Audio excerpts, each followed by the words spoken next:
Desde el Centro de Noticias en Televicentro, para Honduras y el mundo, a continuación el foro líder de la televisión en Honduras. Frente a Frente, con Renato Álvarez.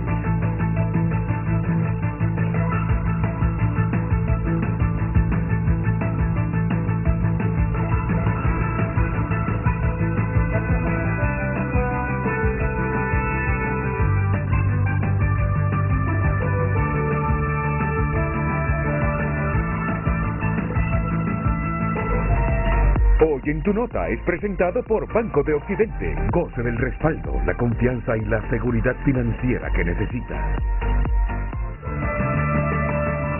Y está pasando, está en tunota.com y nosotros aquí tenemos justamente los titulares a esta hora de la mañana.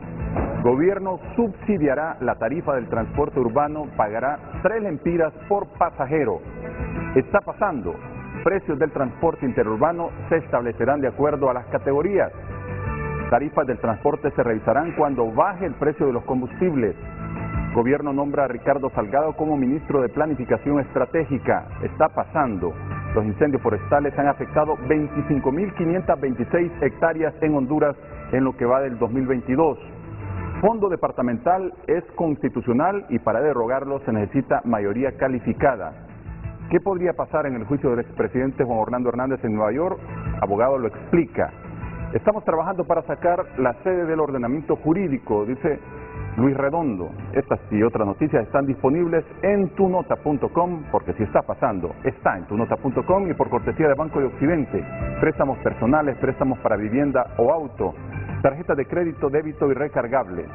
Plataformas electrónicas a su disposición. Banco de Occidente, apoyando al pequeño de hoy, hacemos el grande del mañana.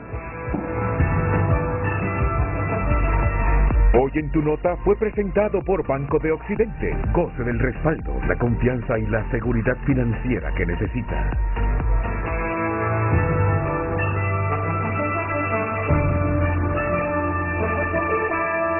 Ya volvemos con Frente a Frente.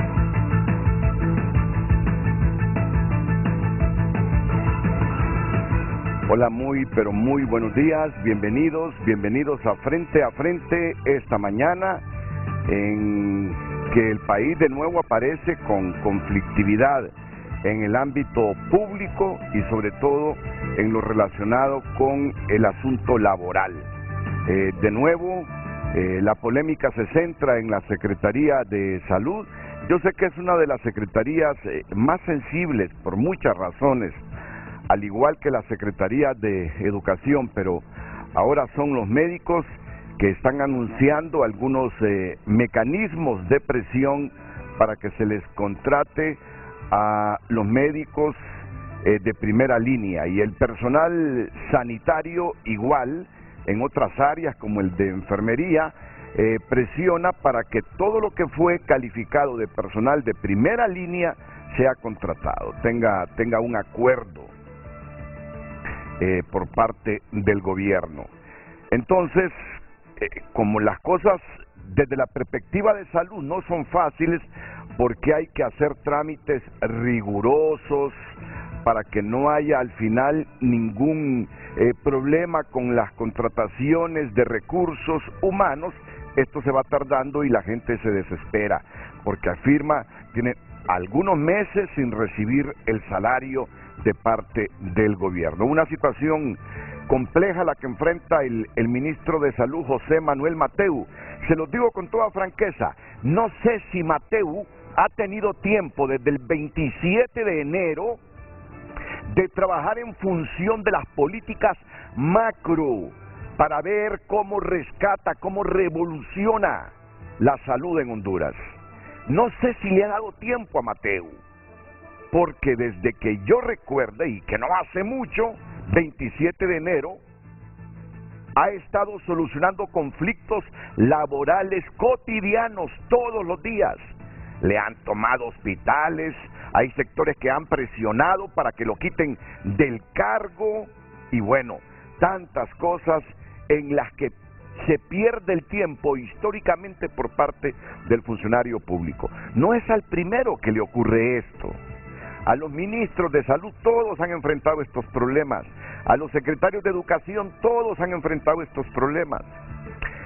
Por eso es que, no sé, debe haber alguna mecánica de organización interna, que el ministro, sin dejar de informarse de las relaciones laborales con su institución, delegue y él se dedique justamente a dirigir una Secretaría de Salud para mejorar un sistema enclenque como el nuestro. Tengo el privilegio que me acompañe esta mañana aquí en el set de Frente a Frente del designado presidencial don Salvador Narrala. Ingeniero, bienvenido, buenos días. ¿Qué tal, Renato? Buenos días a la gente que está viendo Frente a Frente. Ya en unos minutos les presento a John Ruiz, presidente de Canacons, un experto en desarrollo del cannabis para uso medicinal. Ya lo miro en pantalla, ya lo tengo en pantalla a John Ruiz, un empresario español que ha tenido éxito en esta área. Él está en Santa Fe de Bogotá. John, buenos días. Buenos días, Renato. Buenos días, ingeniero. ¿Cómo está? Muy bien, muy bien. ¿Ya usted conoce a nuestro designado presidencial, Salvador Narrala, o será la primera vez para intercambiar impresiones? No, hemos platicado. Ah, ¿ya han platicado? Ah, bueno. Sí. Muy bien. John, si me permite unos segunditos, porque usted sabe que fuera de estos temas como el que vamos a analizar hoy, los países latinoamericanos siempre amanecemos con un problemita interno, y solo me voy a ocupar unos minutos. Has dialogado con José Manuel Mateu, porque sé que es del Partido Salvador de Honduras, y justamente él fue designado por la actual presidenta para dirigir la Secretaría de Salud. ¿Qué comenta José Manuel Mateu? Yo no recuerdo un día tranquilo de José Manuel Mateu en esa secretaría, cuando digo un día tranquilo, para ver qué hace por la salud en Honduras, porque todos los días han estado cargados de problemas laborales ahí con todo el mundo de recursos humanos de esa secretaría. El doctor Mateu utiliza bien su tiempo. De hecho, yo prácticamente lo más que he hecho con él es intercambiar mensajes por solicitudes de personas, de esas personas que pertenecen a ambos partidos, al Partido Libre o al Partido Salvador de Honduras, que buscan colocarse. Pero yo estoy seguro que él dedica muchísimo tiempo a eso. Ahora, él solo no puede resolver el problema, porque el problema laboral necesita un equipo multidisciplinario para que le vaya calculando costos inmediatamente. Cuando alguien pide que se dé un aumento aquí o que se coloque alguien por allá, eso no depende de Mateu, eso no es la competencia de Mateu, esa es la competencia de alguien que sepa de finanzas, que debe tener muy cerca, y que en este caso, por ser las finanzas del país, debe ser un funcionario del grupo económico que acompaña a Xiomara Castro. Entonces no sé si ellos le están ayudando, pero la parte laboral, todo lo que incide en el presupuesto, tiene que resolverlo la gente de economía, llámese Pedro Barquero, Marcio Sierra, Hugo Noé Pino, Edwin Araque, Rebeca Santos, que son distinguidos y muy buenos profesionales que conocen perfectamente y rápidamente te pueden calcular cuál es el impacto. Y esto del impacto te digo porque yo en su momento, cuando fui gerente general de la Pepsi-Cola, tenía que resolver las peticiones del sindicato del Estivis, el sindicato más duro que existe en Honduras, o existía hace 45 años, y nosotros nos dedicábamos, junto a Víctor Caguas, a hacer los cálculos de cómo incidía el hecho de que se tenga que contratar a alguien, el hecho que se tenga que despedir a alguien, cómo incide en el presupuesto. Eso no le corresponde a Mateu. Mateu debe estar para la parte médica, para las decisiones de orden médico, pero no para las decisiones de orden financiero, donde necesita un apoyo incuestionable por lo que sucede todos los días. Bueno, no sé cómo le hace, a lo mejor pasa resolviendo todos estos problemas laborales en el día, y cuando se va para su casa en la noche, sacrifica su sueño, su descanso, para pensar qué hace por la salud en Honduras. Es la única manera. Sí, él tiene muy buenas ideas. Mira, yo sinceramente no lo molesto y trato de no molestar a nadie, porque sé que las personas que estamos trabajando en el gobierno tenemos poco tiempo. Entonces, yo he visto, por ejemplo, que él el otro día creo que consiguió un auxilio para construir un hospital que vale 60 millones de dólares. Ya lo tiene conseguido. Y estoy seguro que ha hecho otras gestiones para hacer otras construcciones relativas a la salud en infraestructura. Pero todo eso debe pasar por un proceso burocrático que yo quisiera eliminar para tomar la decisión final de hacer los hospitales rápidamente. Yo pienso que los gobiernos hondureños, y este no es la excepción, le dan mucho tiempo, mucho pensamiento a decisiones urgentes que sabemos se ocupa tomar de inmediato. Y Mateu, yo sé que trasciende la idea de solo construir hospitales. Yo, conociendo al ministro de Salud, trasciende la idea de dejarnos edificios y de repente equipados, no lo dudo. Y si le va bien con recurso humano, porque el problema no es construir el edificio, el problema es equiparlo y el problema es tener presupuesto para pagar médicos, para pagar enfermeras, y para pagar todo el recurso humano que requiere un hospital. Y eso le corresponde a los economistas que acabo de mencionar, al grupo económico, al gabinete económico, le corresponde ver lo que quiere Mateu, cuánto cuesta, cómo incide en el presupuesto que ya es de 363.000 millones de lempiras para este año. Mire, yo hoy estaba monitoreando HRN y vi cuántos minutos, o escuché mejor dicho, cuántos minutos se ocupó HRN de los problemas laborales en la Secretaría de Salud. Claro, es obligación del medio. Si están anunciando que van a paralizar los servicios, que van a haber asambleas de trabajadores, médicos y otro personal, y que los hospitales públicos por algunas horas a partir de mañana se van a paralizar, como medio tenemos la obligación de ver cómo se resuelve el asunto, porque no queremos que la gente vaya al hospital y no reciba la asistencia correspondiente. Pero de todas maneras la gente va al hospital y no recibe la atención. O sea, no, tradicionalmente en el hospital escuela, en el San Felipe, tú te encuentras a la gente tirada en las noches esperando para que la atiendan al día siguiente, porque el sistema de salud está totalmente colapsado y este no es un problema de este gobierno, es un problema que viene de atrás. Por eso le digo, yo me imagino que es el ideal de Mateu, resolver ese problema.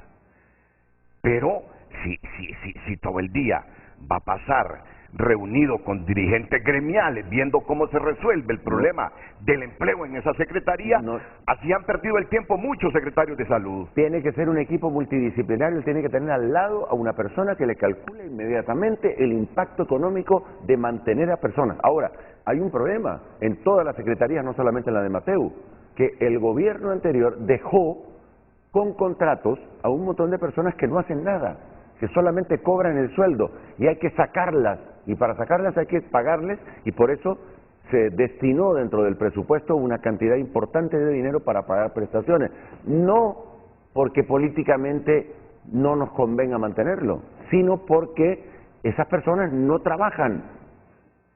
Hay casos de esas personas que están retiradas, jubiladas y siguen ganando sueldo por ahí.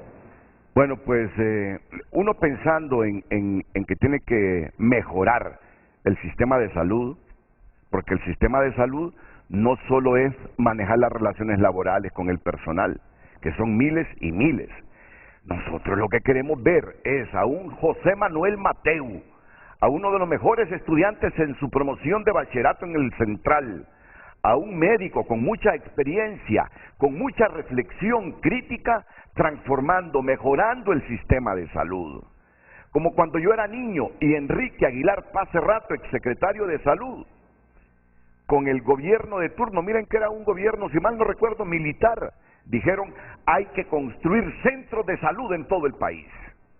Y empezaron a construir centros de salud en todo el país. Y están todos cerrados. Y un médico, pero la idea comenzó bien, que se haya pervertido o deteriorado en el transcurso del tiempo es otra cosa. Por culpa de las personas que asumieron esas secretarías de Estado, irresponsables, que no pudieron hacer de esos centros de salud verdadera atención para la gente que viaja desde lugares remotos a Tegucigalpa o San Pedro Sula para ser atendida. Entonces, eso es lo que aspiramos de Mateu.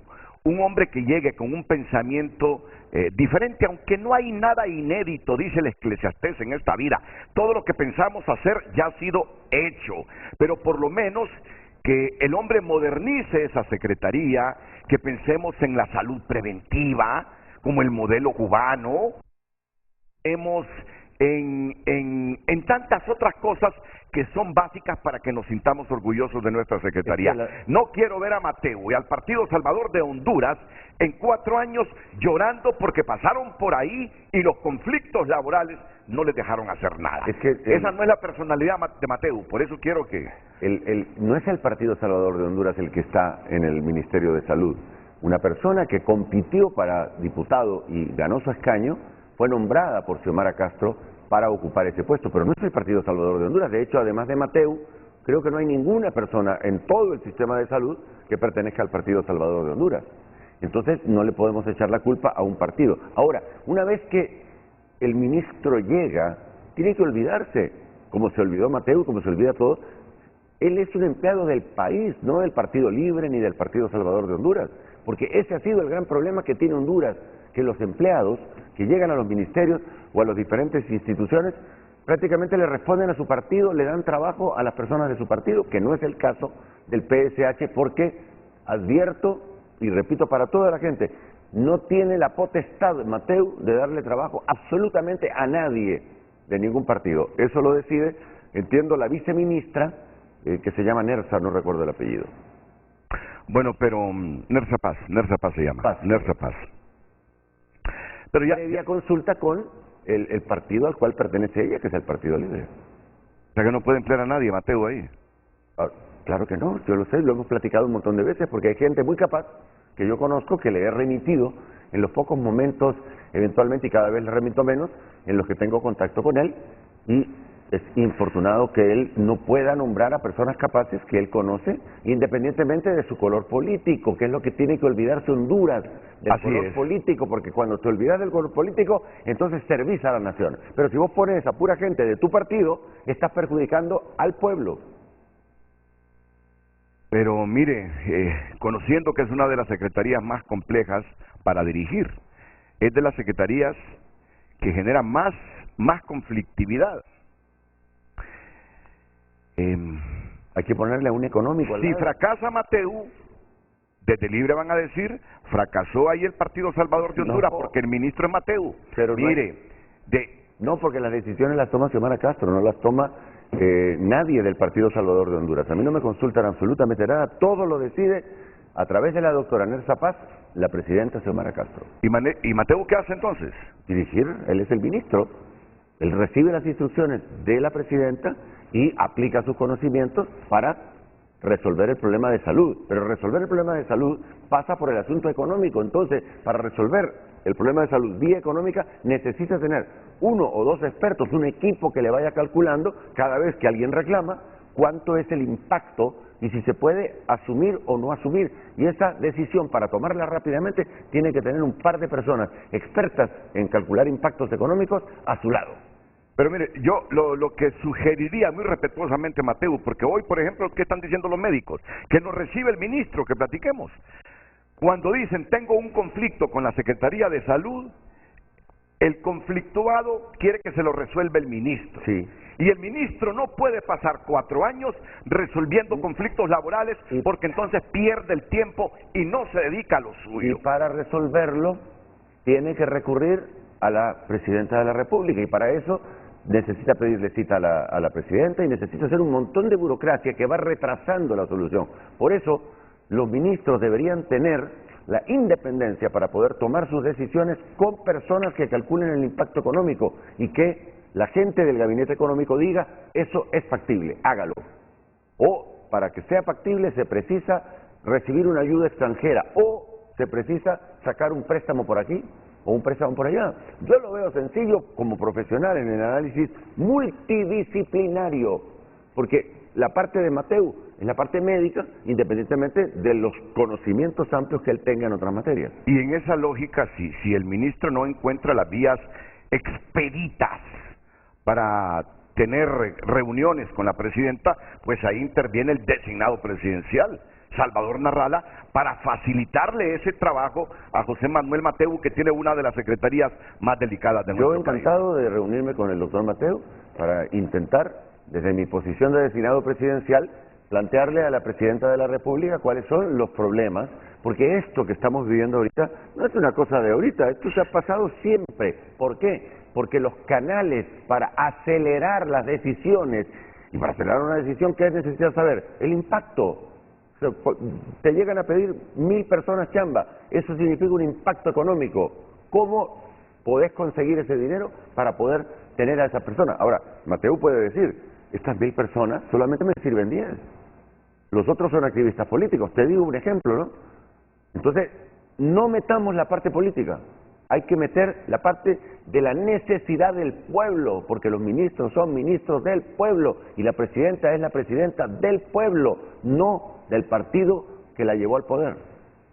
Y bueno, solo le pido un minuto más a John Ruiz. Yo sé que John dice, hombre, a mí me invitaron para otra temática, pero lo que estoy escuchando aquí son los problemas internos de Honduras. Problemas internos cotidianos, John, que al final trastornan la eficacia de la administración pública. Y como no siempre tenemos la oportunidad de contar con el designado presidencial Salvador Narrala, lo estamos aprovechando. Y termino con esto, aunque tenía otras preguntas de otros temas, pero voy a respetar el tema central concertado con usted y con John Ruiz. Ayer la bancada del Partido Salvador de Honduras dijo, estamos en desacuerdo con ese fondo departamental. ¿Cómo es que antes criticábamos ese fondo departamental? Porque solo generaba corrupción, porque solo servía para que los diputados hicieran proselitismo político, traficaran desde el poder para sus intereses y además algunas veces se robaban la plata pública, se la embolsaban y no hacían las obras. Y hoy, disfrazado de otro nombre, los que ayer criticaban, hoy están de acuerdo con esa cosa que se llama fondo departamental. Su bancada ha dicho ayer, estamos en desacuerdo con eso. ¿Qué dice el presidente del Partido Salvador de Honduras con la postura de la bancada del PSH en el Congreso? Yo estoy totalmente en desacuerdo con el fondo departamental, independientemente del nombre que le pongan, que creo que ahora le pusieron fondo social. ¿Por qué? Porque los diputados buscan mantenerse como diputados para el próximo periodo. Entonces, si les dan 1 millón de lempiras a cada uno al año, son 4 millones de lempiras, y creo que a los suplentes medio millón de lempiras, son 2 millones en 4 años, ellos lo que van a hacer es comprar techos, comprar bolsitas solidarias y regalársele a las personas de su estructura partidaria. ¿Para qué? Para que esa estructura partidaria los vuelva a elegir. Esa es una realidad que existió siempre. Ahora, hay que entender que eso no lo metió el Partido Libre, no lo metió el Partido Salvador de Honduras, eso lo metió el Congreso en los últimos 12 años y es algo constitucional. Entonces, ¿qué pasa? Que si yo fuera diputado y quiero quitar el fondo departamental, tengo que conseguir 86 votos. ¿Sabías eso?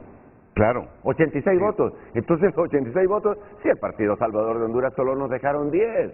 Nosotros íbamos a hacer 30, pero el statu quo formado por los otros 3 partidos nos impidió tener un peso dentro del Congreso precisamente para evitar que nosotros metamos este tipo de cosas como la eliminación del fondo departamental, que para mí debe eliminarse inmediatamente. Pero si usted es coherente con su discurso, si usted es coherente con lo que predicó en campaña, aunque sea constitucional ese fondo departamental, pero como sabe que solo trajo corrupción al país, simplemente no asignenle presupuesto.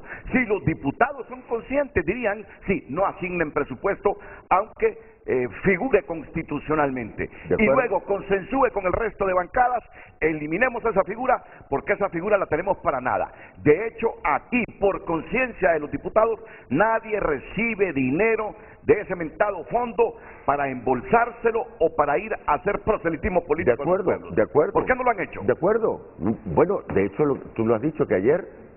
La bancada suya. La bancada nuestra sí, pero la bancada nuestra son 10 de 128, o sea, menos del 10%, un 8% somos nosotros, pero el 92% restante son el Partido Libre, el Partido Nacional y el Partido Liberal. Entonces el llamado es a los diputados de esos 3 partidos, mayoritarios por el fraude, ojo, para que decidan que ese fondo no corresponde. Pero los diputados se mueren si les quitas el fondo departamental, porque saben que ese es el fin de su carrera política. Y el diputado, en su mayoría en Honduras, no solo ahora, a través del tiempo, de estos 42 años de democracia, entre comillas, lo que busca es perpetuarse en el poder y mira la política como un negocio. felizmente yo no. Ahora, pero Luis Redondo, si tú criticaste eso en el pasado, y solo para que los diputados propietarios tengan 1 millón de lempiras anuales y 500,000 los propietarios, le cambias el nombre para que sigamos en la misma jugarreta, eso no es ético. ¿De acuerdo? Eso no es ético. De acuerdo, pero no depende de Luis. Luis es el presidente. Luis es uno de los 10 del PSH. Tiene tanta discrecionalidad, Luis, que si no quiere dejar pasar una iniciativa que se debata, no lo hace.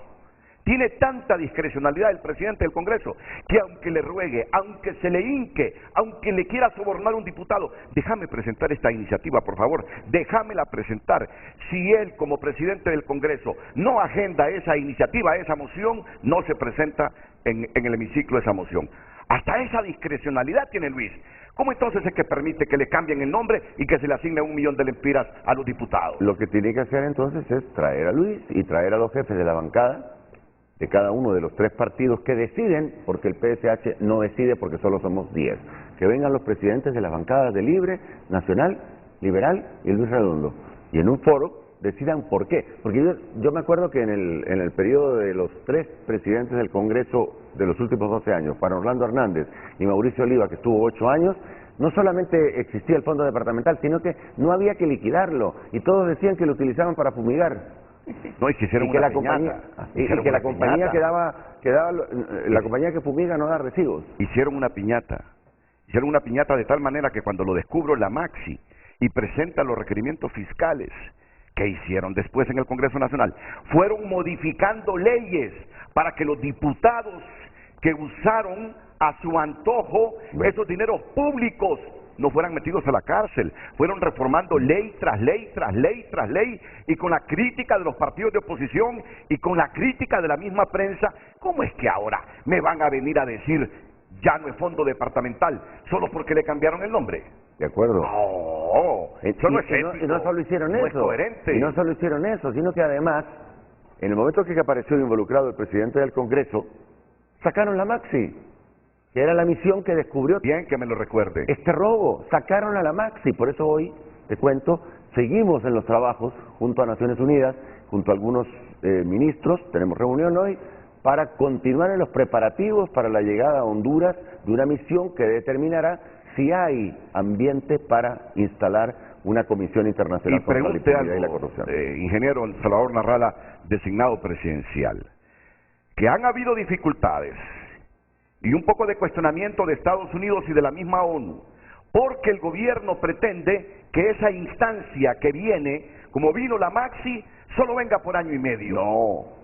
Y han dicho allá en el norte, ¿cómo es que nos están pidiendo que solo venga por 1 año y medio?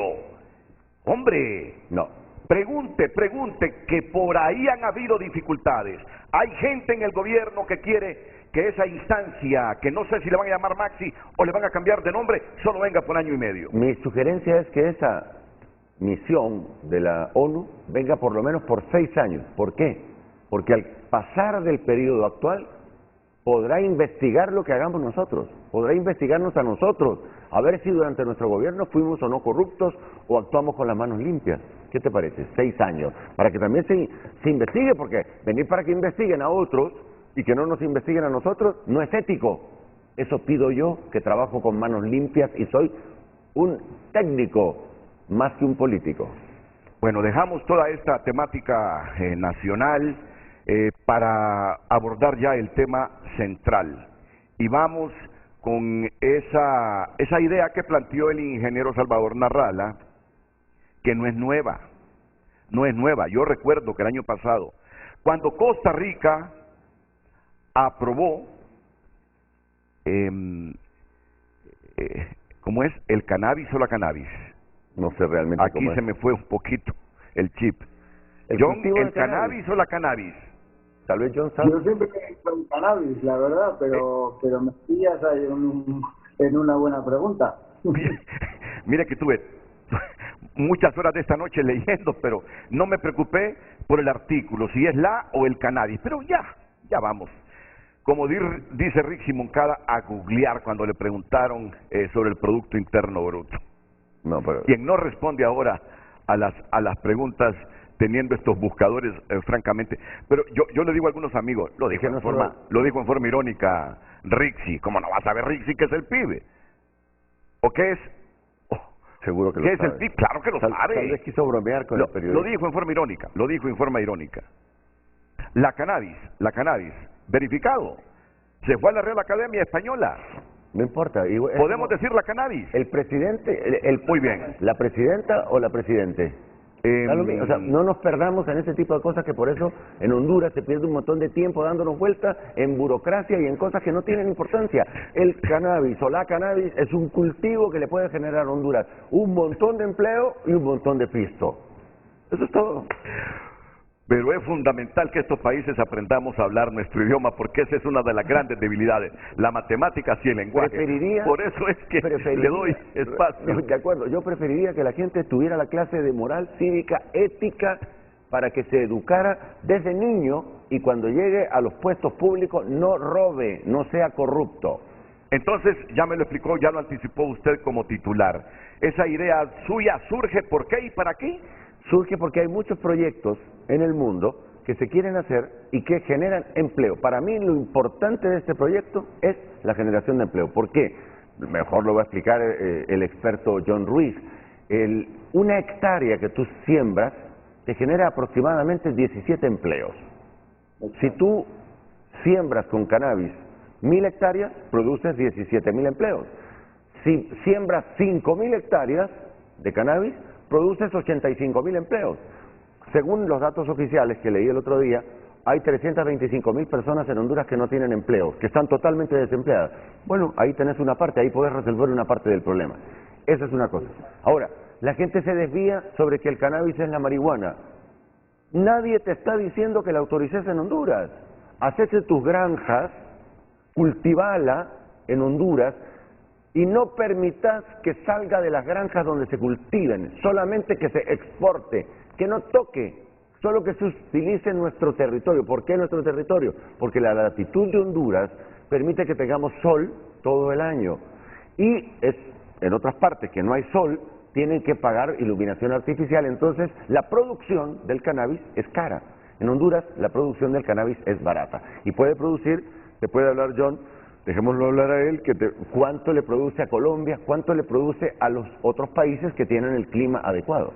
Muy bien, dejemos a John Ruiz. John Ruiz es un economista nombrado en el año 2014 como uno de los 100 españoles más influyentes en el extranjero.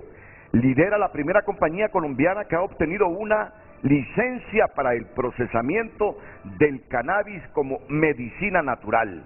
Miren que John Ruiz, este hombre que ven en este instante con su mano izquierda tocándose la barbilla, llegó a Colombia en el 2006 y a un medio impreso colombiano le respondía: yo trabajaba en Unilevel y tuve la suerte o la desgracia de tener un cáncer del que sobreviví, pero que me abrió los ojos a la necesidad de ver mundo. Después de haber tenido esa experiencia, cuenta sobre su llegada al país latinoamericano en el que se nacionalizó y del que se enamoró.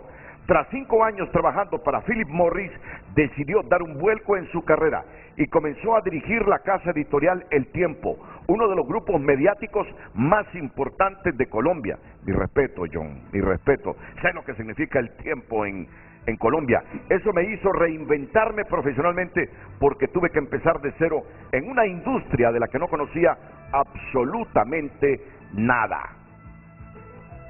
En esta entrevista cito palabras textuales de John Ruiz. Cuando le mencionas la palabra cannabis, el regulador piensa en el mercado del porro, del puro, lamenta el empresario español John Ruiz, que dirige la primera compañía en obtener licencia para cultivar cannabis medicinal en Colombia. ¿Por qué el costo de producción de la planta en el país es bajo? ¿A quién hay que educar sobre el uso del cannabis si no es a la población? ¿Cuál es su potencial además de aliviar el dolor? Esto nos lo explica el empresario John Ruiz inmediatamente después de la pausa. Esta mañana con el designado presidencial Salvador Narrala y el empresario John Ruiz, presidente de Canacons, experto en desarrollo del cannabis para uso medicinal. La cannabis. Siempre lo dije, debería ser un periodista colegiado, por el enorme potencial como comunicador que tiene Salvador Narrala. Gracias. ¿Qué haría en este momento? Entre pasarle a John Ruiz o pasarle al presidente del Congreso Nacional, que llama por teléfono y dice: quiero participar, tengo derecho a réplica por lo que han dicho ahí. Yo esperaría que John, que lleva esperando, termine el tema, porque no es muy largo lo que va a explicar John. Y tipo 8 iríamos con Luis Redondo. Le pediría a Luis, que es una persona que comprende, que nos espere 15 minutos, porque John está conectado desde las 7 y ya son las 7:42. Entonces, bueno, atendiendo a esa experiencia Y Luis es mi amigo y sabe como comprender. comunicador y a esa sugerencia que le hace don Salvador Narrala, presidente del partido, solo le pido a Luis unos segunditos para darle el pase y que nos hable sobre este asunto que estábamos abordando con el designado presidencial, para que el empresario John Ruiz nos explique este asunto de cultivar esta planta para uso medicinal. Fuera de Honduras, no en Honduras. ¿Cómo? Que lo usen fuera de Honduras, que no lo usen en Honduras, la planta. Para exportar la cannabis. Yo lo que quiero es generar empleo y que el país gane dinero. No me interesa que se consuma en Honduras, ni siquiera medicinalmente. Ahora, si en el futuro lo queremos consumir, ese es el futuro y grandes líos sociales, y va a ser como la píldora del día después. Eso mejor dejémoslo para después. Ahorita lo que quiero es generar empleo y billetes. John, adelante, le escuchamos con su experiencia y argumentaciones sobre cultivar esta planta. Muchas gracias, Renato, y muchísimas gracias, ingeniero. Entiendo perfectamente que el tema de discusión es suficientemente importante como para que haya habido un poquito de retraso. Yo creo que hay que empezar por un tema de pedagogía, de explicar de qué estamos hablando. Cuando yo decía que no sabía si era el cannabis o la cannabis, tiene que ver con que la cannabis es una especie de cannabis sativa que tiene muchísimas variedades, muchas de ellas con diferentes composiciones de sustancias químicas que se llaman cannabinoides. Hay dos de ellos que son muy conocidos, o los más conocidos y los más presentes en la planta, que son el CBD y el THC.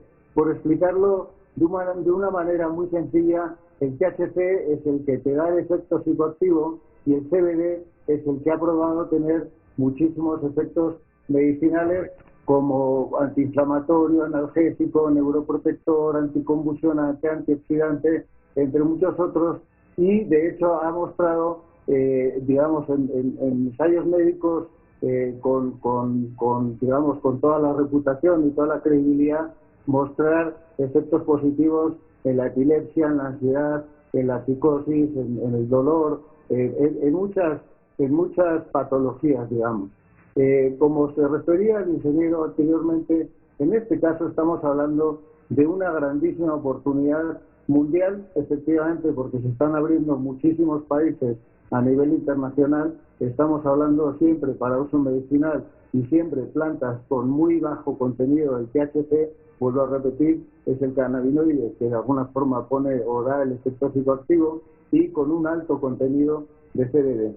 Algunas proyecciones como Global Market Insights hablan de un mercado mundial de 60 billones con B para el 2025.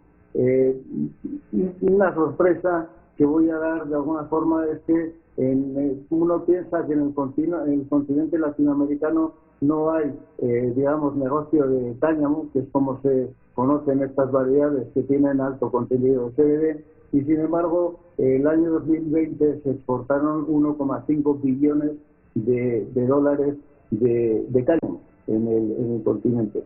Para Honduras representa, vuelvo a decir, como decía anteriormente el ingeniero, una oportunidad única porque genera 17 empleos por hectárea.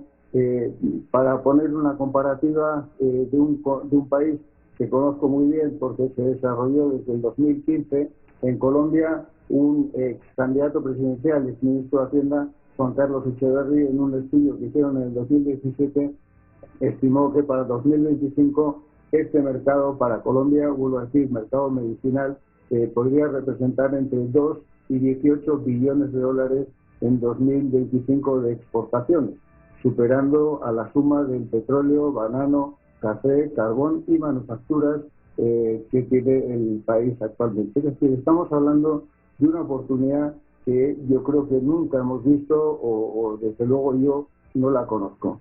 Desde el punto de vista de oportunidades para Honduras, además del impacto que puede tener en la economía desde el punto de vista de empleo, evidentemente genera una cantidad de impuestos y de ingresos para el país que pueden ayudar a corregir el déficit fiscal que tiene actualmente Honduras y digamos, a balancear positivamente la balanza comercial que tanto necesita el país.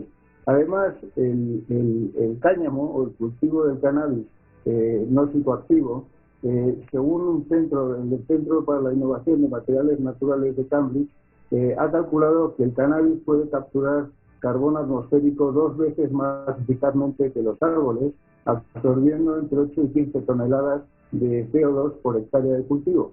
Los bosques capturan entre 2 y 6 toneladas de carbono por hectárea.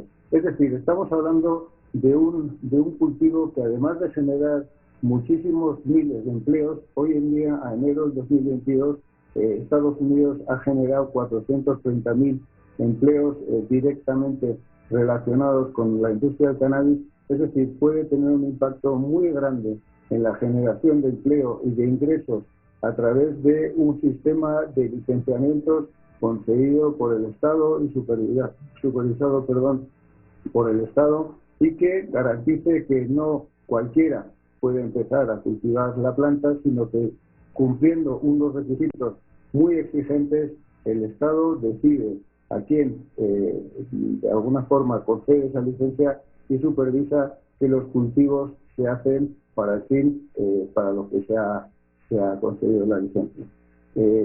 Por tanto, puede aportar a la redistribución de la riqueza, y vuelvo a decir, la pedagogía es fundamental para eliminar todos esos mitos que se han generado alrededor del cannabis, una planta que puede generar, digamos, mucho alivio médico a muchos pacientes en el extranjero, generando unos influjos de recursos en dólares que van a venir muy bien al país. Desde luego, para que eso se convierta en una realidad, por mi experiencia de hace 7 años en Colombia, es fundamental tener una voluntad política para establecer y desarrollar un marco regulatorio que, como decía antes, tiene que ser vigilado, pues que permita al país aprovecharse de unas condiciones climáticas y geográficas ideales, aprovechando la pequeña diferencia de luminosidad de entre las 13 horas de luz que hay en mayo y las 11 horas de luz que hay en diciembre, porque en definitiva el cannabis es una flor, y para maximizar el número de cosechas y para reducir el uso de energía eléctrica, pues cuanta más estabilidad hay entre las 12 horas de oscuridad y 12 horas de luz, pues más barata es el costo de producción. Para hacer una comparación muy simple, un gramo de cannabis no psicoactivo cuesta aproximadamente menos de 15 centavos de dólar cuando se produce en Honduras, mientras que ese mismo gramo cuesta más de $1 cuando se produce en Canadá o en muchos países europeos. Por tanto, es una ventaja competitiva que tiene Honduras y que de alguna forma tiene que aprovechar. Además, pues el país tiene mucha experiencia en el cultivo de otros productos agrícolas que pues garantizan que hay una mano de obra con un know-how pues que se puede aprovechar para utilizarlo para el cannabis. Vuelvo a decir, para uso medicinal y, como decía el ingeniero, para exportación a otros países que permiten la importación y que pues luego transforman la flor en medicamento. Yo le entiendo a usted Yo le entiendo todo lo que nos ha dicho desde la perspectiva estrictamente económica, pero como periodista no puedo obviar otra variable a manera de pregunta que la socializa con el público la periodista Vivian Montoya, y que ya la vieron ahí, que la están viendo en este momento, pero que ella la lea, la remarque, la destaque, porque el público está participando sobre la temática. Vivian. Muy buenos días, licenciado Renato, y también a la audiencia de Frente a Frente. Este es el tema del día. ¿Qué tan fuerte es la institucionalidad en Honduras para evitar que el cultivo de la cannabis para uso medicinal al final se convierta en la fabricación de miles de porros? Envíe sus opiniones a Frente HN, tanto en Facebook y Twitter, para que después nosotros podamos leer sus comentarios. Que el Estado pierda el control sobre la producción de esta planta, y que esta planta sirva como ha servido años atrás, como sirve ahora en la fabricación de puritos de marihuana, más conocidos como porros, y que si ya buena parte de los hondureños de manera clandestina fuma la marihuana, ya autorizando el Estado que se cultive la cannabis, pueda ser usado por la falta de institucionalidad, de rigor, de supervisión y por corrupción, se convierta prácticamente en legalizar el uso de la marihuana en el país. Es la otra variable del asunto. Escuchemos qué piensa John Ruiz y luego vamos con usted. Adelante, John. Como decía antes, en el primer punto, digamos, en las condiciones que necesita un país, tiene que ser una voluntad política para establecer un marco regulatorio que sea fácil de implementar, pero que sea muy estricto a la hora de supervisar y de, digamos, garantizar que se está cumpliendo. Tiene que haber efectivamente, además de la voluntad, tiene que haber una serie de instituciones que lo supervisen. Mi experiencia en 2015 en Colombia es que se estableció un marco que a día de hoy supervisa 300 licenciatarios, y que yo haya escuchado no hay, no hay nada en contra después de 7 años de haberse aprobado este marco regulatorio. Que no se nos olvide que con respecto al uso medicinal en la región ya tienen un marco regulatorio aprobado países como Argentina, Chile, Colombia, Ecuador, Jamaica, Panamá, Paraguay, Perú y Puerto Rico. 2 de ellos, Argentina y Chile, no compiten porque no tienen esa ventaja natural de la estabilidad de luz a la que me refería antes, pero países vecinos como Panamá, por ejemplo, ya tienen un marco regulatorio, y como decía, no creo que se haya planteado, digamos, al menos en estos países, si el Estado es capaz para supervisar. Yo creo que sí, porque, como decía antes, digamos, los ingresos para el Estado de una industria de este tamaño, pues la verdad es que son de tal magnitud que efectivamente se pueden invertir parte de estos recursos en instituciones que garanticen que la vigilancia es, digamos, muy estricta.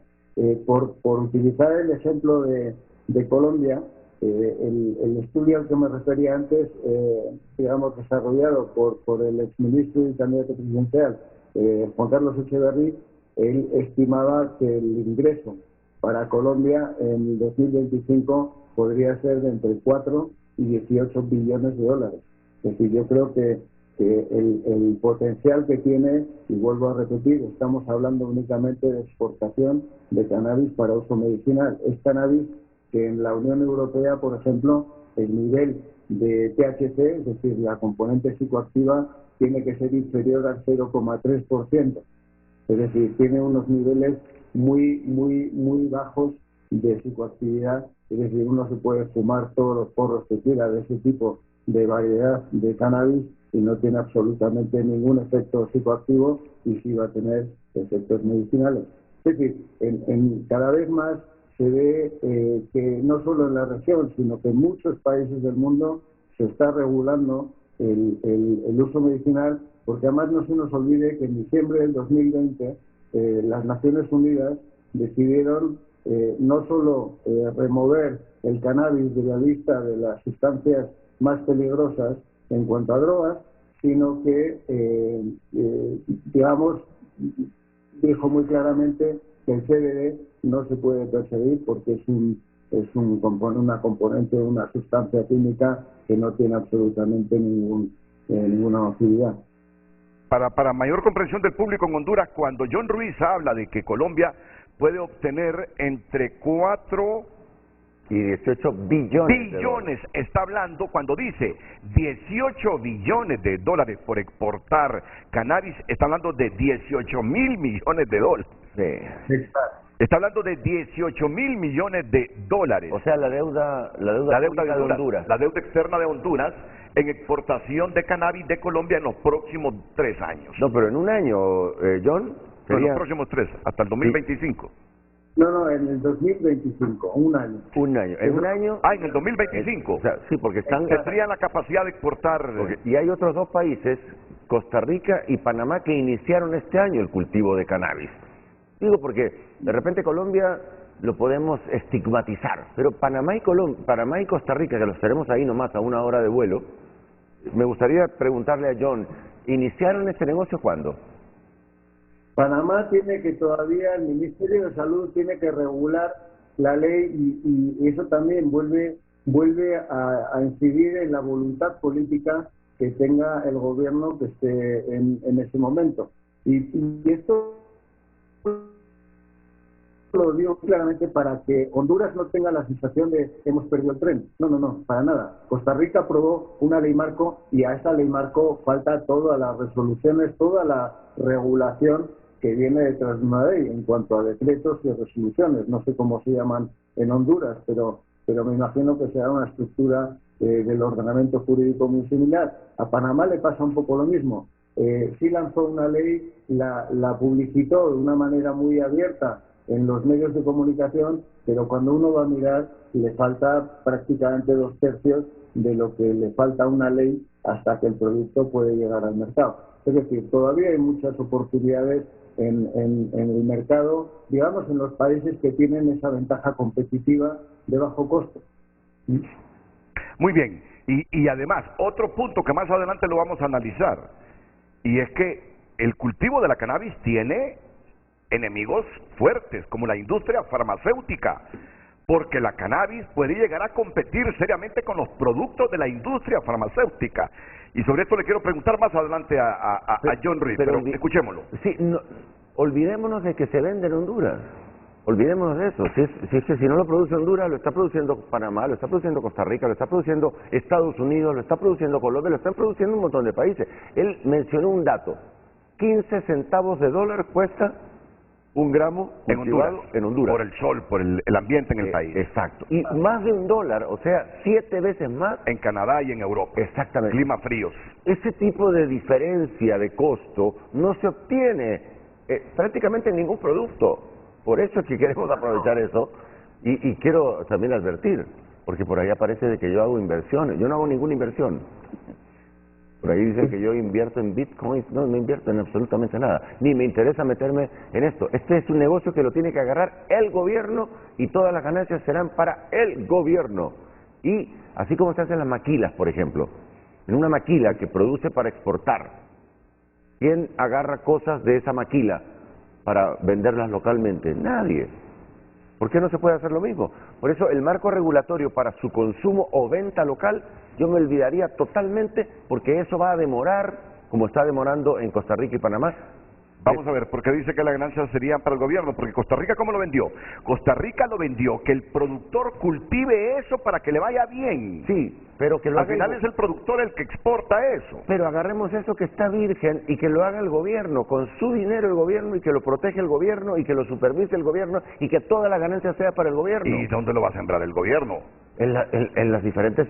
Pero si Honduras tiene, creo que un 70% de sus territorios fértiles no están explotados. Yo creo que ya están en manos privadas. Esos terrenos creo que están en manos privadas. Si el asunto es que esto es generación de empleo, mejora de vida para la gente que lo exporta, si no se pervierte, y claro, impuestos. Claro, impuestos, si se exporta hay que pagar impuestos. Bueno, si tengo que alquilar los terrenos, que me los alquilen y le pago por el alquiler de los terrenos. John, escuché que usted quería intervenir hace unos segunditos. Sí, un poco para visualizar, digamos, la ventaja competitiva que tiene Honduras con respecto contra Canadá, por poner 2 extremos. Lo que en Honduras se cultiva al aire libre, con agua a lluvia, y digamos con reservorios de agua, pues no digo que salen gratis, pero salen mucho más barata que el agua digamos, del grifo, como se dice en España. En Canadá, el cannabis se cultiva en espacios cerrados, donde incluso le inyectan CO2 al aire y tienen calefacción por el frío que hace.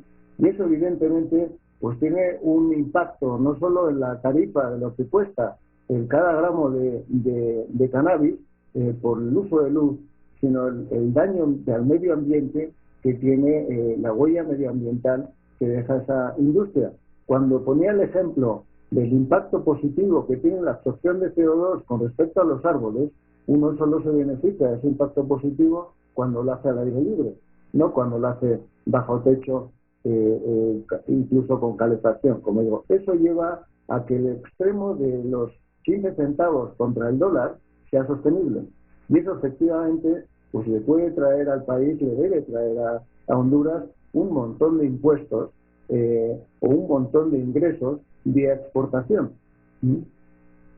Pagan por ese tipo de cultivo, no por ese tipo, por cualquier tipo de cultivo, por el asunto de la producción de oxígeno, te pagan internacionalmente. De hecho, Costa Rica no sé cuántos miles de millones recibe y Honduras no recibe. ¿Por qué? Porque Costa Rica descubrió que le pagan simplemente por cultivar y producir oxígeno. Hay un montón de cosas que se necesitan técnicos, necesitamos en Honduras técnicos que expliquen. Yo no soy ningún experto, tú tampoco, pero hay un montón de oportunidades en Honduras que infortunadamente la política nos deja ciegos y no nos deja ver. Y además, ya la cultivan. Aquí cultivamos el otro tipo de cannabis, el psicoactivo. Claro que la cultivamos y la cultivamos de manera clandestina. Y hay un montón de gente que se hace millonaria con el cultivo de la marihuana. Pero aquí estamos hablando estrictamente de las propiedades del cultivo de la cannabis, estrictamente para explotar sus propiedades medicinales. Él habla del principio psicoactivo. Sí. ¿De qué porcentaje? ¿La parte medicinal tiene un 0. ¿Cuánto, John? Sí, lo que exigen en la Unión Europea para permitir la importación es que el componente psicoactivo, el cannabinoide psicoactivo que se llama THC, tenga un porcentaje en peso seco de menos del 0,3%. En los vulgares porros que se fuma la gente, normalmente el porcentaje de THC supera el 20%. Sí, para que veamos un poco, estamos hablando, yo siempre pongo el mismo ejemplo, que es una idiotez, pero que la gente me entiende. Esto es como si uno empieza un cultivo de tomates.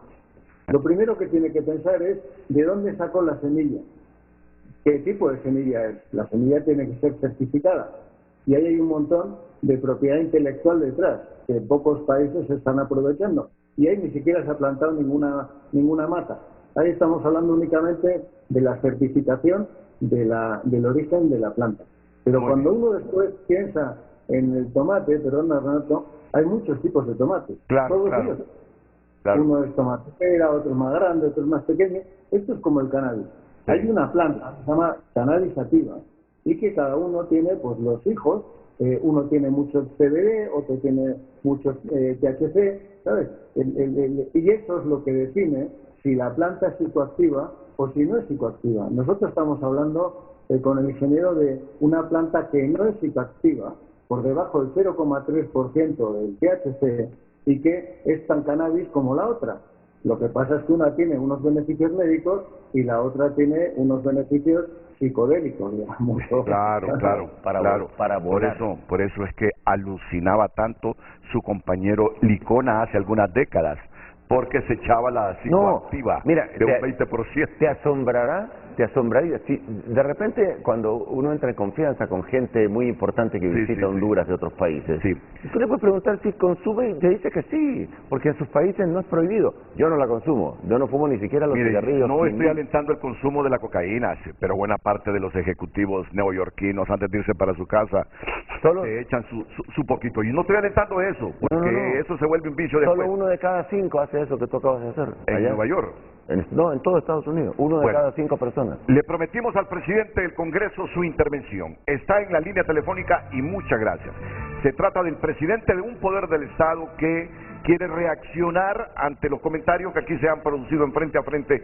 Inmediatamente después de esta pausa comercial, don Luis Redondo refiriéndose a ese controversial fondo departamental al que se le ha cambiado de nombre, pero que en el fondo le concede 1 millón de lempiras a los diputados propietarios anualmente y medio millón a los suplentes, con una mecánica de que las obras serán ejecutadas por el Ejecutivo y que el diputado aquí, el diputado allá. Vamos a escuchar al presidente del Congreso después de estos consejos.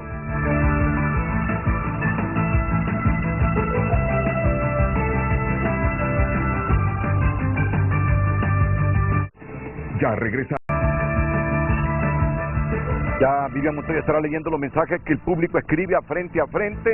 Una nueva conexión más adelante con el empresario John Ruiz y el designado presidencial don Salvador Narrala, pero antes el presidente del Congreso Nacional Hondureño, don Luis Redondo, interviene aquí en el programa Frente a Frente para referirse a este controversial tema de los recursos que manejan los diputados en sus departamentos. Ingeniero Redondo, buenos días, bienvenido. Buen día, Renato, Salvador Narrala, al señor que está conectado por Zoom hablando del cannabis. Recuerdo, y todos los auditorios que tiene Frente a Frente, recuerdo que hay una abreviación que es CBD, el tema de este producto que Salvador la vez pasada recomendó que pudiera considerarse en el país. Solo para manera de comentario, yo me doblé el tobillo y me puse cannabidol, que hay aquí en el país, que es un ungüento que tiene hasta las hojitas, y se me quitó el dolor. He conocido un montón de tratamientos que se hacen eso. En Estados Unidos hay una empresa que se llama Cilis, que produce este tipo de producto medicinal. Es caro, por cierto. Las propiedades medicinales del cannabis son impresionantes, Luis. Son impresionantes. Así es. Y aquí está prohibido. Hay un repertorio enorme. Aquí está prohibido la importación de algunos productos que tienen cannabis y que mucha gente para sus tratamientos los necesita. Se vuelve carísimo, además de que está prohibido importar ciertos productos que tienen cannabis para uso medicinal en Honduras. Todas esas cosas seguramente que tendrán que analizarlas ustedes más adelante. Claro que sí. Eso es un tema que se va a analizar más adelante porque ya en el mundo, inclusive en varios países y potencias mundiales, este producto se utiliza para asuntos medicinales. Renato, primero, gracias por el espacio. Debo referirme a algunas cosas que se han dicho que son alejadas de la verdad. Primero, se han dicho algunas aseveraciones que son infundadas, ya que el Congreso Nacional, este Congreso Nacional, en ningún momento ha sometido a discusión, no se ha aprobado ningún decreto ni ninguna resolución que involucre el manejo de cualquier fondo, llámese fondo departamental, llámese fondo social. No existe ningún decreto. Inclusive yo, en honor a la verdad, puedo decirle que ninguno de los 128 diputados ha hecho directamente a mí o indirectamente la solicitud de manejo de un fondo. Le puedo adelantar que una persona de una de las bancadas se me acercó antes de Semana Santa y me dice: Luis, no, mejor no te voy a decir lo que te iba a decir porque sé que con vos eso no pasa, refiriéndose a la intención de lo que había aquí en este Congreso Nacional en administraciones anteriores, cuando antes de Semana Santa se daba el famoso pescadito que equivalía entre 50,000 a 100,000 lempiras a los diferentes diputados. Eso no se hace aquí. No quiero pensar yo que esto que salió es producto de una situación malintencionada. Creo que es un tema de falta de comunicación o mala transmisión de comunicación.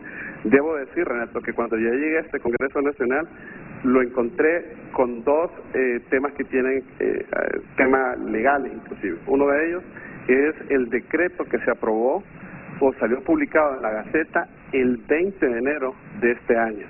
Este decreto fue aprobado, publicado en la Gaceta un día antes que nosotros, los nuevos diputados, pudiéramos presentarnos en este Congreso Nacional.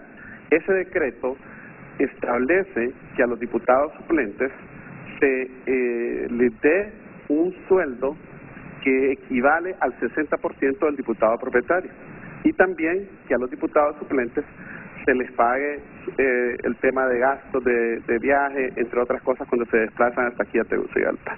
Adicionalmente a eso, establece también que es obligatorio que los diputados suplentes tienen que estar en el Congreso Nacional. Claro, yo tengo la posibilidad de hacer sanciones y aplicar esas sanciones, pero por ley se hizo este aumento a través de este documento que es ley y que este es el decreto 140-2021. Y luego también, habiendo venido a este Congreso Nacional, había una resolución que fue aprobada, por ejemplo, yo recuerdo cuando nosotros estábamos en la bancada del Pino, que Doris Gutiérrez firmó un decreto donde se le dio aumentos a los diputados, incluyéndola a ella como jefa de bancada, y no nos consultó a nosotros. Ese aumento se viene dando desde que se firmó en aquel entonces esa resolución por todos los diputados del Congreso Nacional. Yo estuve en desacuerdo en ese momento. Adicionalmente, para ser congruente, como usted lo dijo hace algún momento, que no hay que ser incongruente, su servidor fue el que presentó y llevó la iniciativa de varios diputados para presentar un recurso donde, por un lado, el Ministerio Público presentó un recurso de inconstitucionalidad contra el decreto 116-2019 que establece en la ley orgánica del Congreso el manejo del fondo departamental. Y yo redacté, inclusive solicité ayuda y asistencia de algunos abogados y organizaciones que en ese entonces yo no tenía ni asesores, ni abogados, ni nada, para presentar otro recurso en la Corte Suprema de Justicia. Ese mismo decreto 116 es el que presenté, creo que fue el 4 o el 8 de febrero de este año, para derogar el decreto que establece el mecanismo de manejo del fondo departamental. Y lo tenemos, Renato, listo, ya el dictamen lo voy a recibir entre hoy o mañana, de la comisión que preside Fátima Mena, de la Comisión Anticorrupción, donde además tenemos otros decretos, donde nosotros pedimos inclusive opinión a la Corte Suprema de Justicia. Este decreto al que hago referencia, el 116-2019, es el que blindó la liquidación de los fondos departamentales. ¿Y sabe por qué llamé? No llamé para aclarar, porque yo creo que los hechos deben hablar por sí solos. Yo llamé para pedirle a usted, Renato, y a todos los que en este momento están hablando de que se quite el fondo departamental, que yo estoy totalmente de acuerdo, que tampoco se llame fondo social y que tampoco se llame fondo de quien sea, sino que se elimine por completo, ya que esto fue una práctica que se prestó a actos de corrupción. Entonces, lo que yo pido a su medio de comunicación y a todos los demás, los invito que con la misma difusión, magnitud y cobertura que han estado hablando de este fondo departamental, que es infundado porque no se ha aprobado nada en el Congreso, se solicite a cada uno de los 128 diputados del actual Congreso Nacional que cuando su servidor, ponga en agenda la derogación del 116-2019, voten a favor de la derogación, porque ahí se va a saber quiénes están a favor de que siga la corrupción con ocultar información del fondo departamental, o los que estamos en contra de que siga la corrupción derogando el decreto 116 que blinda el fondo departamental. Finalmente, también nosotros, recuerden esto que es importante, en tantos años, ninguna organización, ni nadie había logrado lo que nosotros logramos en menos de 2 meses, que es derogar la ley de secreto. Pero hay otras leyes también que hemos derogado. La ley, por ejemplo, que blindaba a que el Ministerio Público pudiera efectuar investigaciones sobre el uso de los fondos departamentales, por ejemplo. O también aprobamos una reforma a la ley del Tribunal Superior de Cuentas, donde está obligado el Tribunal Superior de Cuentas a mandar todos los expedientes que están sin importar el nivel de investigación donde se están realizando, envíen al Ministerio Público. Por eso yo invito a los magistrados del Tribunal Superior de Cuentas que hagan esta diligencia de inmediato. Para cerrar, Renato, hace algunas semanas vino el fiscal de la UFERCO, Luis Santos, unos meses, donde él publicó cuáles son los decretos que se deberían derogar. Pues nosotros estamos respondiendo a eso, porque él incluía el 116. Solo decirles que necesita mayoría calificada para que se derogue el 186, sí, y para la gente que no sabe qué es mayoría calificada, es tener 86 votos. Ya tenemos los votos del Partido Libre, ya tenemos los votos del Partido Salvador de Honduras, tenemos el voto de la DC, nosotros solo ocupamos, y tenemos los votos de algunos liberales, solo ocupamos que algunos otros liberales y algunos nacionales acompañen esto, y nosotros le vamos a poner ya el punto final a este tema del fondo departamental. Mi compromiso, Renato, se estableció públicamente con la agenda que se dio a conocer a través del acuerdo bicentenario del 23 de diciembre y nosotros vamos a cumplir a cabalidad con lo que está establecido en este decreto. Yo le invito entonces que a través de su medio y de los demás medios inviten y hagan presión para que se derogue el 116-2019. Eso es lo que le importa a Honduras, eso es lo que le importa al Ministerio Público y de esa manera acabamos con el fondo departamental. Mira, yo reconozco, yo como periodista personalmente reconozco algunas leyes que ustedes han derogado. Claro que lo reconozco. Y me alegra como que el Ministerio Público recupere muchas de las facultades que le habían cercenado en el gobierno anterior en función de que algunos diputados pretendían protegerse de los requerimientos fiscales y de las acusaciones que tienen en los tribunales. Eso cómo no reconocerlo. Por eso reclamo a quienes responden, ¿y por qué no hablan bien de las cosas que hace el Congreso Nacional? Eso no es argumento. Claro que sí se reconoce lo bueno que hace el Congreso Nacional. Lo que yo quiero que usted nos explique entonces, ¿qué es eso del Fondo Social que crearon? Porque le voy a decir algo, yo puedo estar equivocado, claro que puedo estar equivocado. Estuve de vacaciones lunes y martes santo leyendo todo el debate que había en el país sobre ese asunto y dije yo, es que le cambiaron nombre al fondo departamental y le pusieron al final Fondo Social, donde los diputados de alguna u otra manera ocuparán esa plata para hacer proselitismo allá en sus departamentos. Adelante, Luis. Sí, primero, Renato, en Semana Santa yo fui uno de los más sorprendidos por un tema que yo considero, por un lado, mala comunicación, por otro lado, falta de conocimiento de quienes pudieran haber expresado algo. Esta Semana Santa yo estuve trabajando aquí en el Congreso Nacional en una reingeniería que vamos a hacer en vista de las condiciones de precariedad y lamentables que ustedes van a conocer unos pocos días después de que la presidenta Xiomara Castro haga el informe de la Nación después de sus 100 días de gobierno. Unos días después voy a salir yo haciendo un informe del Congreso Nacional. Le puedo decir que no existe, Renato, no se ha aprobado ningún fondo social ni ningún fondo departamental. Si lo queremos derogar, son los hechos los que van a hablar, no hay nada aprobado. Lo que sí le puedo decir es que nosotros estamos comprometidos en hacer que todos los 128 diputados, si presentan fondos de carácter social, por ejemplo, yo menciono un ejemplo simple. El diputado Ricardo Lencov ha luchado desde que vino a este Congreso para que se apruebe un fondo de 6 millones de lempiras para que se haga un muelle allá en Trujillo. Entonces, ¿quién lo hace eso? Lo va a hacer el Ejecutivo. ¿Qué de malo tiene eso? Y se hace la gestión a través de un proyecto de decreto que se manda a la Comisión de Presupuesto para que después se meta dentro del presupuesto. Esa es una práctica normal y es un tema de carácter social, de carácter económico, no es político y viene a ayudar al desarrollo de Trujillo, por ejemplo. Entonces son ese tipo de cosas las que sí estamos comprometidos nosotros. No estamos comprometidos, ni yo, Renato, voy a prestarme a que se haga ningún tipo de legislación aquí que genere más corrupción o impunidad.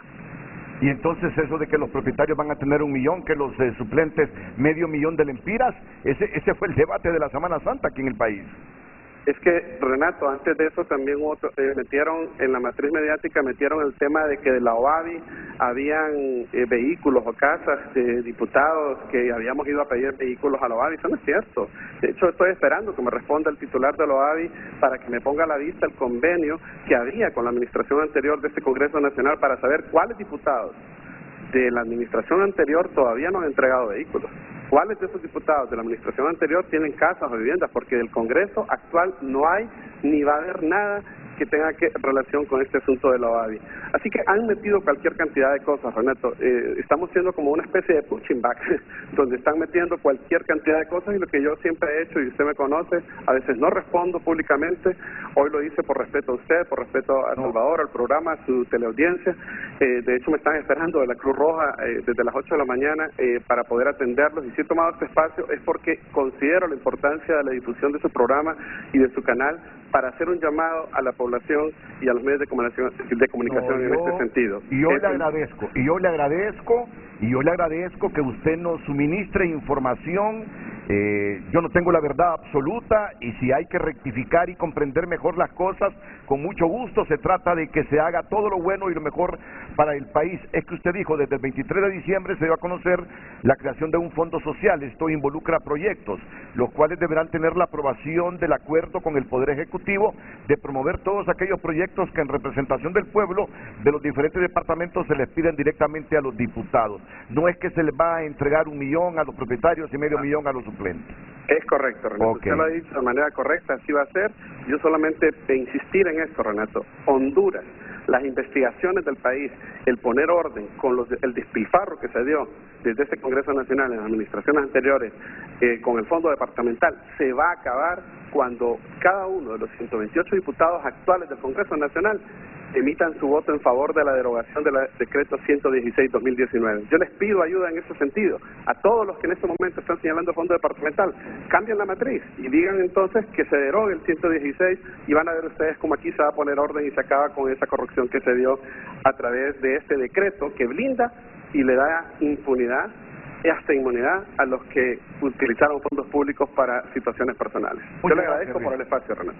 El presidente del Congreso Nacional de Honduras, Luis Redondo. Sí, qué bueno que lo aclara. No existe ni el millón ni el medio millón. Sí. Si alguien presenta un proyecto, como lo mencionó él, el caso del ENCOP, 6 millones para un muelle, pues eso a través del Ejecutivo se va a ejecutar, pero no es que le van a dar X millones a tal diputado, no. Y eso es muy bueno que lo haya aclarado. Aparte, no aclaró que durante estos primeros 2 meses y tanto se han ahorrado una cantidad enorme de millones que sacaba el Congreso para gastos y que ya no lo saca porque hay un hombre honrado. Por eso yo propuse a Luis Redondo para que fuera el presidente del Congreso y estoy seguro, porque lo conozco desde hace casi 20 años, que es un hombre honrado que va a manejar muy bien los fondos del Estado. Mire que me gustó eso que dijo, que dice que se le acercó un diputado. Luis, te quiero pedir algo antes de la Semana Santa, los días previos a la Semana Santa. ¿El pescadito? No, mejor no te digo. Mejor no te digo porque ahí te vas a enojar. La operación pescadito, o sea que la operación pescado no solo se hacía en mi gremio, en Casa de Gobierno, sino que lo hacían los diputados también. No sé quién le enseñó a quién, si los diputados a los periodistas o los periodistas a los diputados. El hecho es que había operación pescado en el Congreso, que eran los diputados que recibían pisto antes de Semana Santa, y a mis colegas saben, ¿verdad?, que había también una operación pescado en el Ejecutivo, repartiendo dinero antes de Semana Santa. A mí nunca me ofrecieron nada. No, a mí tampoco, pero los compañeros siempre cuentan de esa operación de la pescado. Pescadito. Muy bien, 50 o 100 mil, según el tamaño del pescado, ¿no? El del pescado periodista. Si es tiburón. Si te sale tiburón, puede ser medio millón.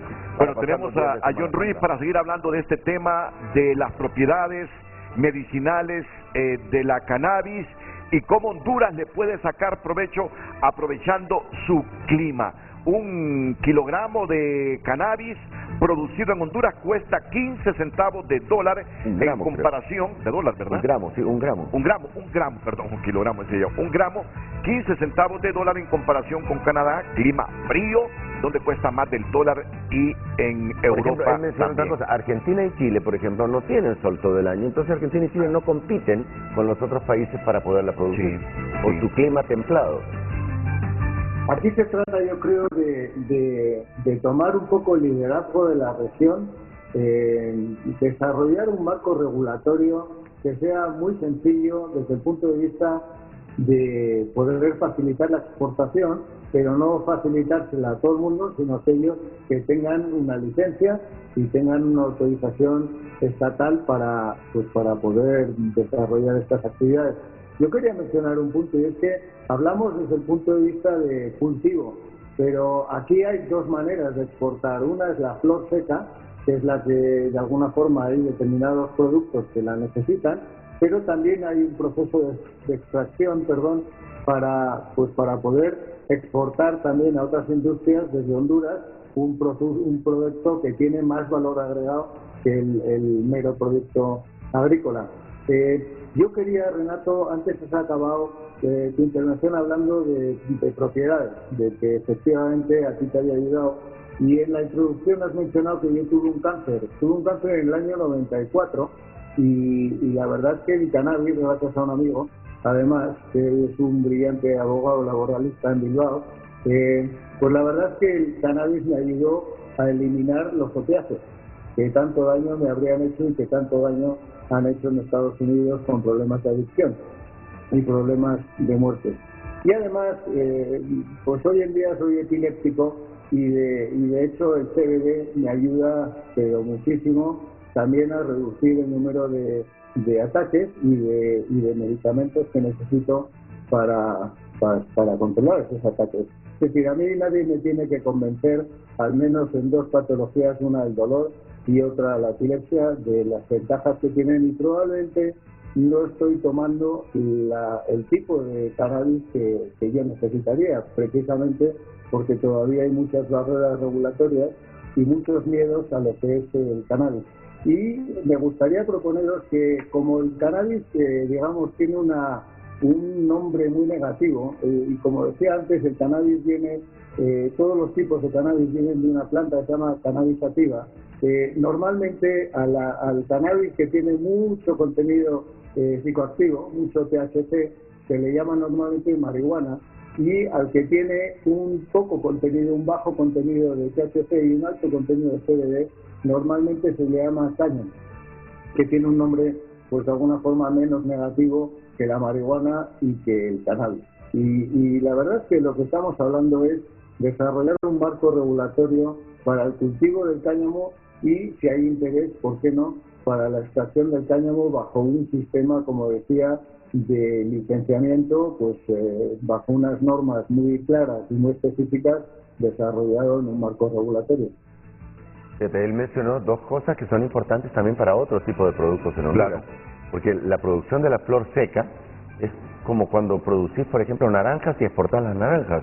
Pero con esas mismas naranjas que exportás en bruto, podés hacer jalea y podés hacer otros productos de valor agregado. Lo mismo ocurre con el cannabis. Pero si todo eso se regula, independientemente de lo que dijo la persona que comentó, que leyó Vivian, si acaso existe en Honduras la institucionalidad para poder evitar que eso se convierta en un consumo masivo y que la gente abuse. Es que tenemos que ir hacia esos estratos. No podemos continuar con que todo el mundo violenta la ley. Te pongo un caso, por ejemplo, de fútbol, ya que él es español. En Barcelona, por ejemplo, hay mucha disciplina. Los catalanes son disciplinados. Los catalanes no se parquean donde no se puede parquear. ¿Por qué? Porque los castigan y las multas son fuertes. Pero cuando los catalanes van a Madrid, sí se parquean donde no se pueden parquear, porque los madrileños lo hacen. O sea, es un problema de meterle en la mente a la gente que la ley hay que respetarla, igual que nosotros los hondureños, cuando vamos a Estados Unidos respetamos la ley. Pero en Honduras no respetamos la ley. Eso que tiene que meterse desde primer grado para que los niños se eduquen para respetar la ley y también para otro tipo de cosas éticas y morales, entre ellas el consumo para asuntos de alucinógenos. Sí, pero el problema en nuestro país son las débiles y proclives instituciones a la corrupción. Es decir, yo me imagino por la gente que ocupa un los productor puestos diciendo, sí, mire, yo aquí tengo sembrado esta variedad de cannabis que solo tiene un tanto porcentaje de componente psicoactivo, esto es para exportarlo, pero detrás de la finca o de la propiedad tiene sembrada otra variedad de cannabis, y entonces viene el policía, no, déjeme supervisarle, no, es que el policía te doy tanto, te doy... no, esa es la debilidad de nuestros países por sus pobres instituciones que no cumplen con la ley. Espérate que metamos la CICI, espérate que metamos la CICI. Yo diría que en determinados estudios que se han publicado, en aquellos países en los que se ha regulado, incluso el consumo recreacional, el consumo adulto de estas variedades de marihuana, no se ha encontrado un aumento del consumo. El consumo ya existe, el mercado ilegal ya existe, no se va a cultivar, yo creo, una hectárea más por el hecho de que se regule el mercado medicinal. Y digamos, el agricultor que decida cambiar su palma por cultivos de cáñamo, si no tiene un comprador, pues no va a ningún lado. Es decir, cuando hablamos de exportación a un mercado tan exigente como el europeo, estamos hablando de exportación con unas certificaciones, con buenas prácticas de cultivo y de cosecha, con unas buenas prácticas de manufactura, porque es que si no, los clientes no compran.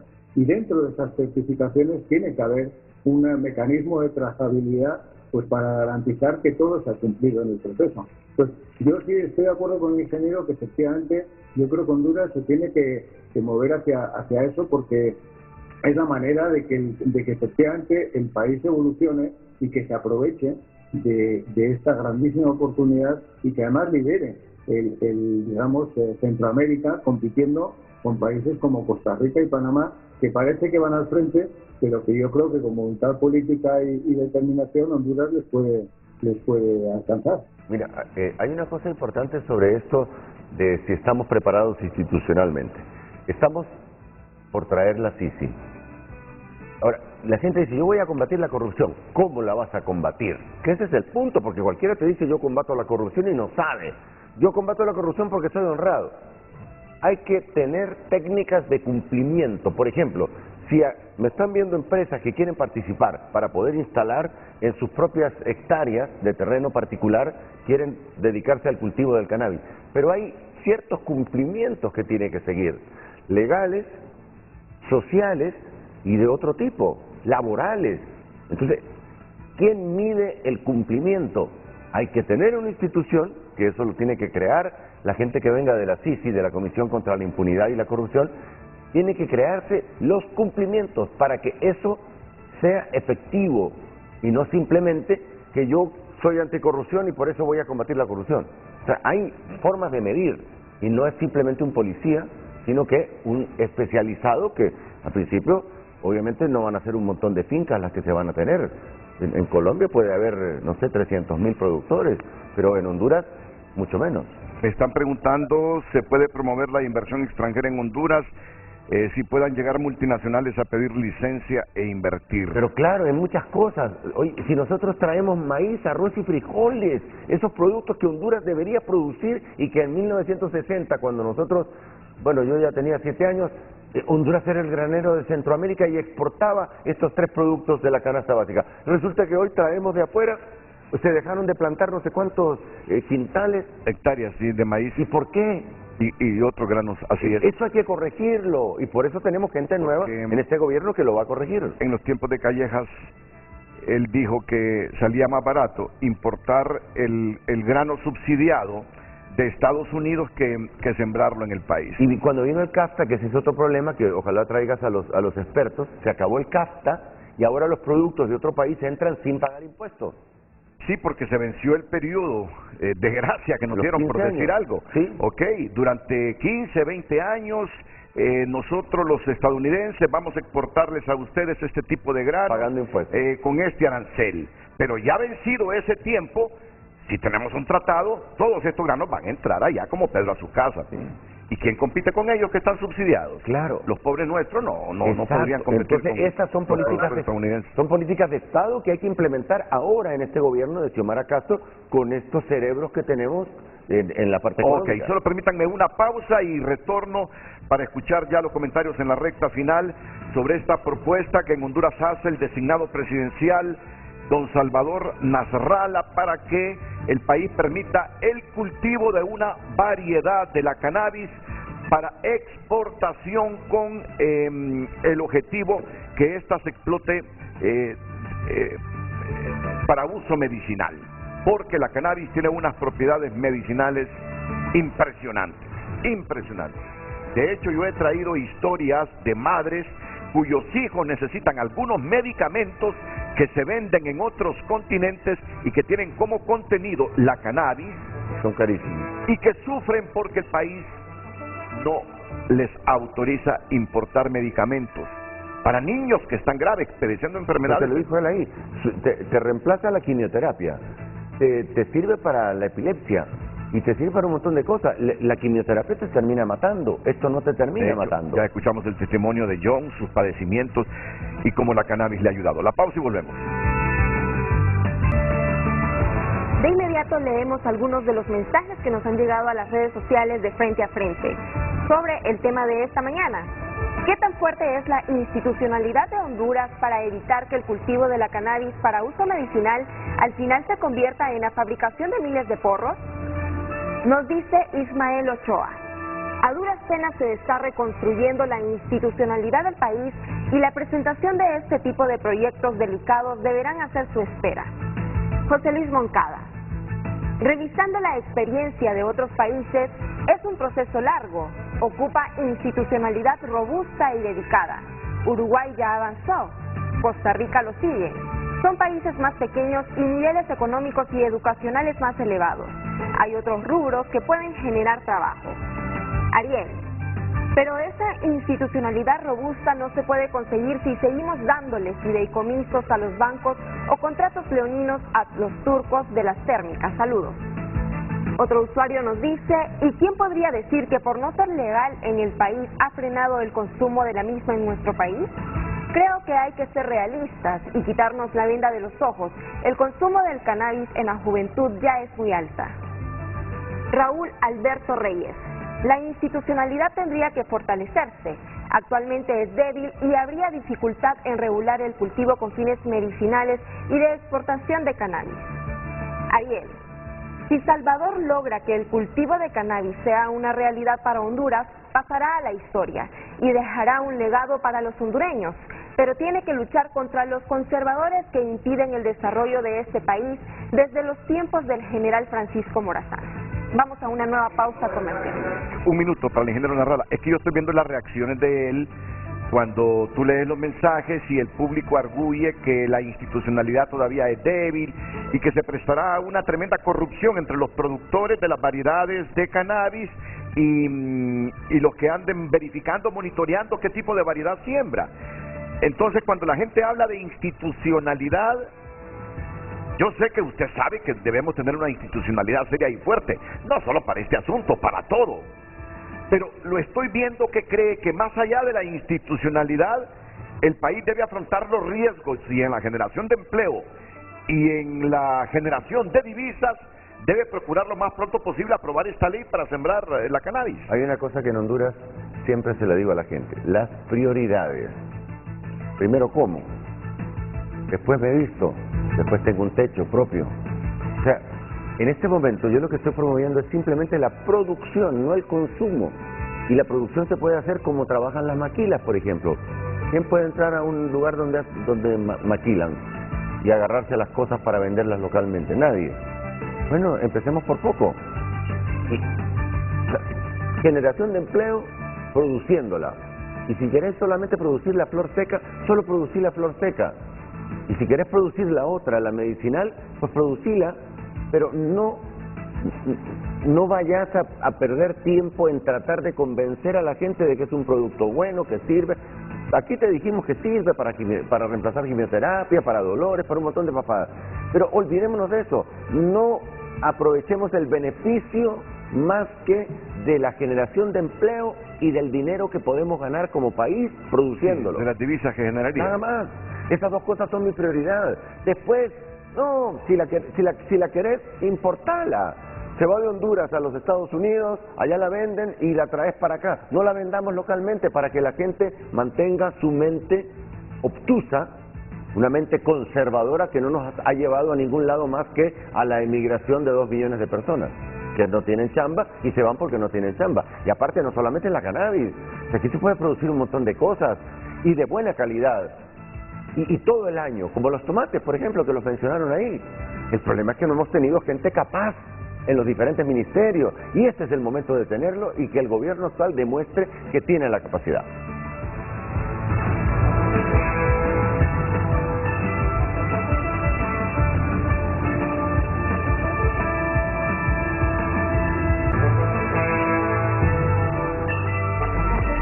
Hoy en Tu Nota es presentado por Banco de Occidente. Goce del respaldo, la confianza y la seguridad financiera que necesita. Noticias internacionales en Frente a Frente, porque si está pasando está en tunota.com. Aquí algunos titulares. Duele la inyección letal, médico revela lo que ocurre en el cuerpo de una persona cuando es ejecutada. España elimina el uso obligatorio de las mascarillas, excepto en estos lugares. Conózcalo ingresando. La Casa Blanca insiste en que no hay planes de viaje de Joe Biden a Ucrania. Semana Santa, maestro, moriré contigo, dijo joven que interpretaba a Pedro y murió de verdad. Sudáfrica declara estado de desastre nacional por las inundaciones en el este. Puro cambio climático, señores. Caso de Bañi, la joven habría ingresado a una empresa de transporte de carga antes de desaparecer. Estas y otras noticias disponibles para usted en tunota.com y por cortesía de Banco de Occidente. Préstamos personales, empresariales, préstamos de vivienda o auto, tarjetas de crédito, débito y recargables, plataformas electrónicas a su disposición. Banco de Occidente, apoyando al pequeño de hoy, hacemos el grande del mañana. Hoy en Tu Nota fue presentado por Banco de Occidente. Goce del respaldo, la confianza y la seguridad financiera que necesita. Me llama la atención este mensaje escrito a mi teléfono personal de Misael León. En nuestro país cualquier idea disruptiva genera mucha opinión mediática, social y política, y muchas veces por eso no se llevan a cabo. Con respecto a lo propuesto por el designado Salvador Narrala, desde mi punto de vista, lo que procede es, primero, evaluar a nivel nacional qué cantidad de tierras cumplen con las condiciones agroecológicas para el cultivo, sea estas públicas o privadas. Dos, en función de ello, definir una hoja de ruta para materializar la idea, si el resultado del punto 1 es viable, que incluya entre otros la revisión, ajuste del marco legal y normativo, sistema de control, trazabilidad, etcétera. Es correcto. Etcétera. Misael León, el Correcto. Ministerio de Agricultura, dirigido ahora por un profesional muy capaz, y el de Desarrollo Económico deben liderar el proceso. Correcto. Hoja de ruta para ir. Correcto, fue lo que les dije, porque la gente pensaba, y es que el Congreso no lo va a aprobar. Si es que el Congreso llega cuando ya está todo masticado, listo para tragar.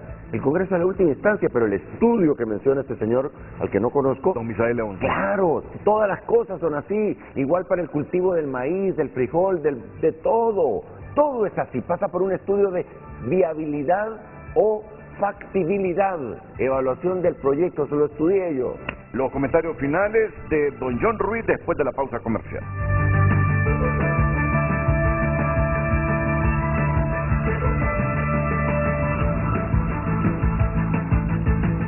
Ya volvemos con Frente a Frente gracias a Ticosa Seguros.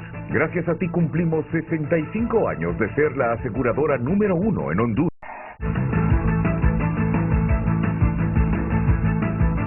Bueno, se me había quedado rezagado este mensaje del diputado Jorge Zelaya. Que lo meta el presidente Redondo y a ver si se consiguen los 86 votos. Eso se debe eliminar. Está hablando... Cuenten con mi voto para derogar ese decreto, dice el diputado nacional. Ese es el decreto de derogar el fondo departamental. El fondo departamental, sí. Correcto. Así, el fondo departamental. Hay gente que todos los días recibe un montón de proyectos. Yo lo único que quiero que a la gente le quede claro, lo único que yo quiero es generar empleo, porque con la inversión se genera empleo y se saca a la gente de la pobreza. Sí. Ese es mi objetivo. John, apenas tengo un minuto ya porque me falta una pausa comercial. Gracias por atendernos esta llamada. Ya no tenemos pausa. Bueno. Entonces tenemos un minuto y medio al empresario John Ruiz en Colombia, que también promueve, porque él es empresario en este rubro del cultivo de la cannabis para exportación. John, adelante.